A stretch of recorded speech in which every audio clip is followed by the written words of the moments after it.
Good morning दोस्तों, आपका स्वागत है हमारे चैनल एजुकेशनल क्रांति में। आज 14 मई है और 14 मई के करंट अफेयर की ओर चलेंगे। इससे पहले कल का करंट अफेयर रिवाइंड कर लेते हैं।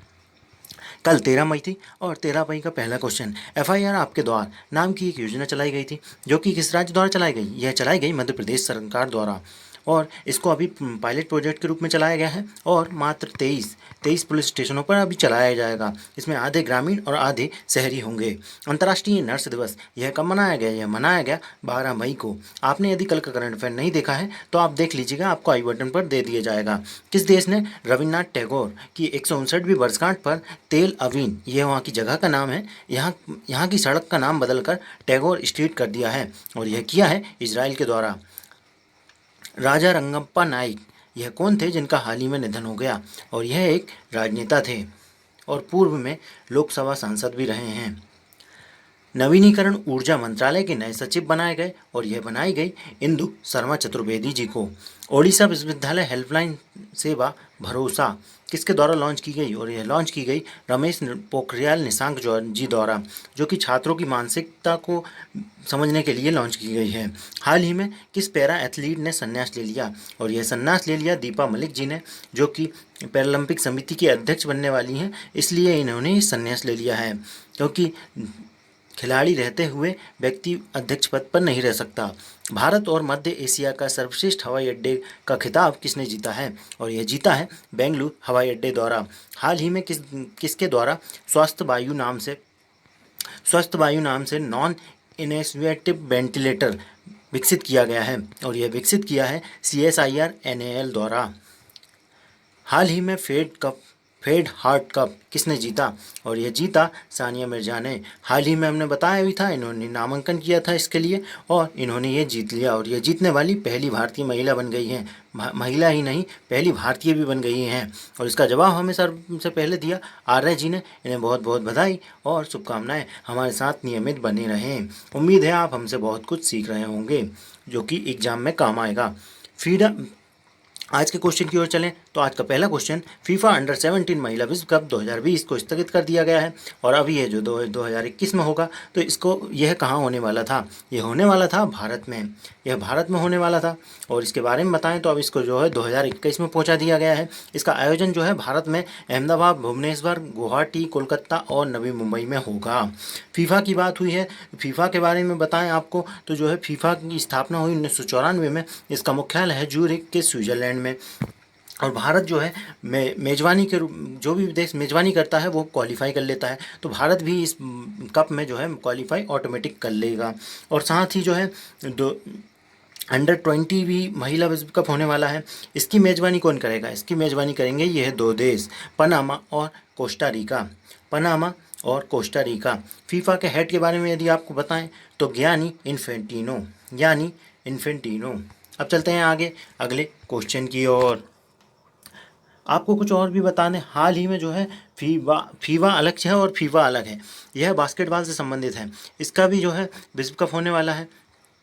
इसके बारे में आपको बताएं तो यह जो है 2023 में होगा। इसकी भी हाल ही में घोषणा की गई है और इसका आयोजन कहाँ होगा? इसका आयोजन होगा इंडोनेशिया, जापान और फिलीपींस के मनीला में इसका फाइनल होगा और ऐसा पहली बार हो रहा है जब ये एक देश से ज़्यादा देशों में कराया जा रहा है फीफा का बास्केटबॉल विश्व कप। अब चलते हैं आगे। मनप्रीत सिंह बालिया यह कौन थे जिनका हाल ही में निधन हो गया? और यह एक प्रतिष्ठित टेनिस खिलाड़ी थे, भारतीय टेबल टेनिस खिलाड़ी थे और इन्होंने जो है पूर्व में नेशनल टेबल टेनिस चैंपियन जीती है और यह जो है 58 साल के थे। 1980 में एशियाई चैंपियनशिप के लिए पदार्पण भी किया था। इन्होंने भारत के लिए बहुत कुछ किया था। और साथ ही एक और व्यक्ति का निधन हुआ है जिसके बारे में बताएं आपको तो रफ़ीक अंसारी जी, जो कि एक टीवी कलाकार थे और आप फोटो में दिख रहे होंगे, यही हैं रफ़ीक अंसारी जी। और यदि आपने क्राइम पेट्रोल देखा है तो क्राइम पेट्रोल में इन्होंने काम किया है और साथ ही ये जो है पटकथा लेखन भी थे और सहायक निर्देशक का काम भी किया है। यदि आपने बागवान फिल्म देखी है तो उसकी पटकथा का लेखन इन्हीं के द्वारा किया गया था। अब चलते हैं आगे, कुछ और व्यक्ति देख लेते हैं जिनका हाल ही में निधन हो गया है। आप फोटो में देख पा रहे होंगे, यही हैं राजा रंगप्पा नाइक, जो कि पूर्व लोकसभा सांसद रहे कर्नाटक में।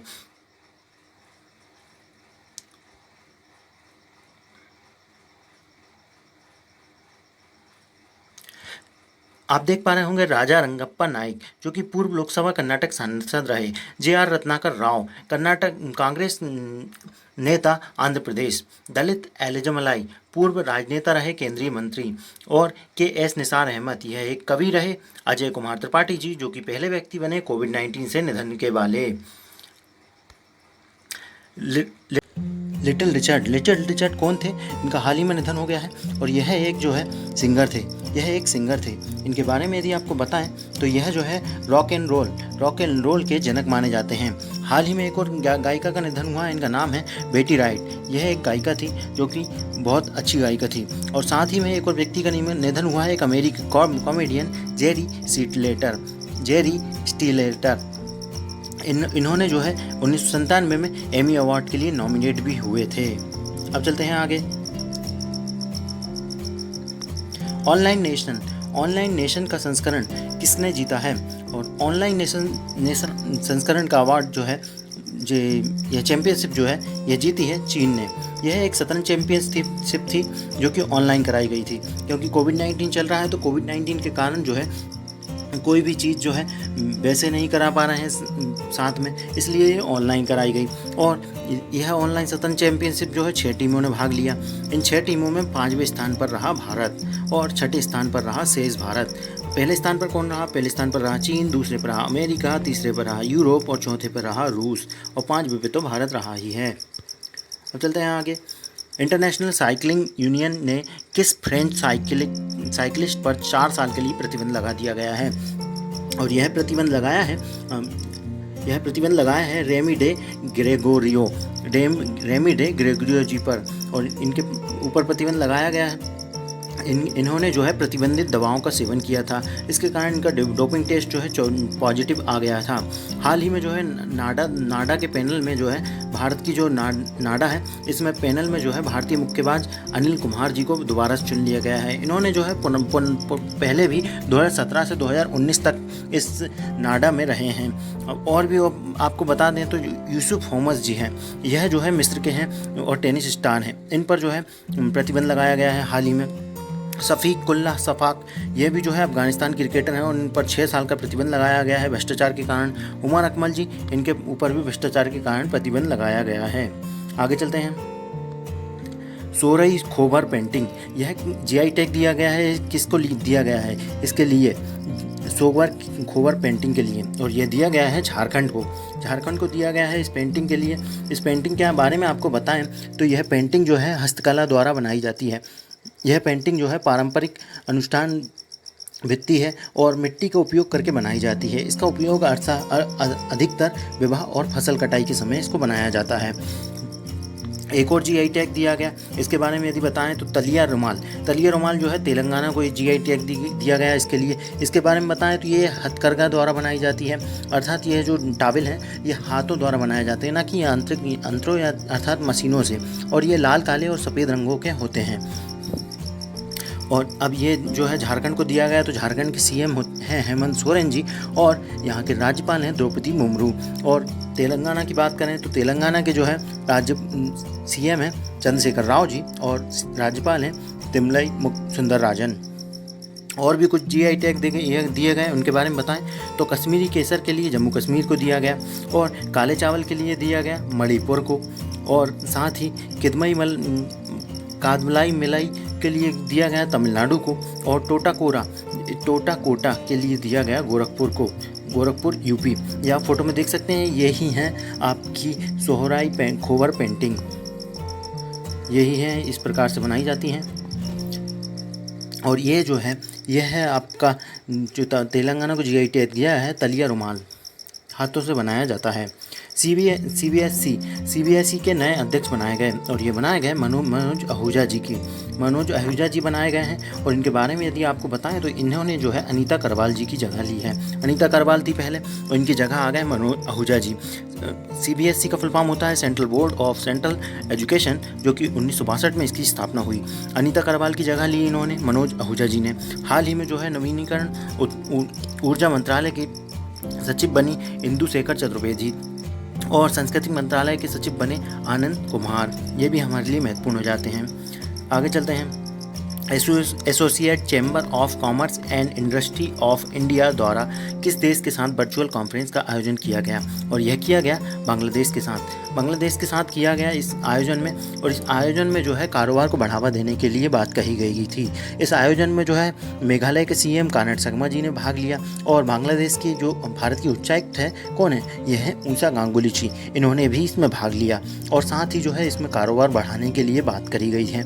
और बांग्लादेश की बात हुई तो बांग्लादेश के बारे में बताएं तो बांग्लादेश की जो राजधानी है वो है ढाका, और यहाँ की मुद्रा है टका, और यहाँ की सीएम जो है वो है शेख हसीना। अब चलते हैं आगे,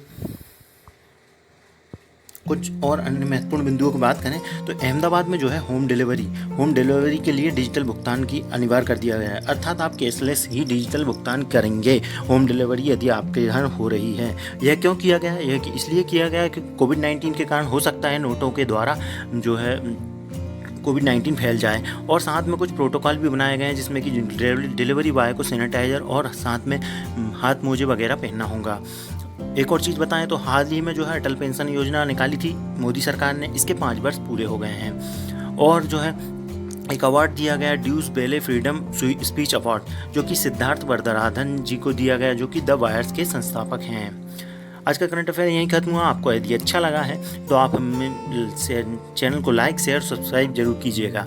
आज का प्रश्न यह है कि काले चावल को किस राज्य के लिए जीआई टैग दिया गया है। काले चावल को किस राज्य के लिए जीआई टैग दिया गया है। आपने यदि पूरा वीडियो देखा है तो आप हमें कमेंट करके जरूर बताएं। आपका कमेंट हमारे लिए बहुत महत्वपूर्ण है। धन्यवाद।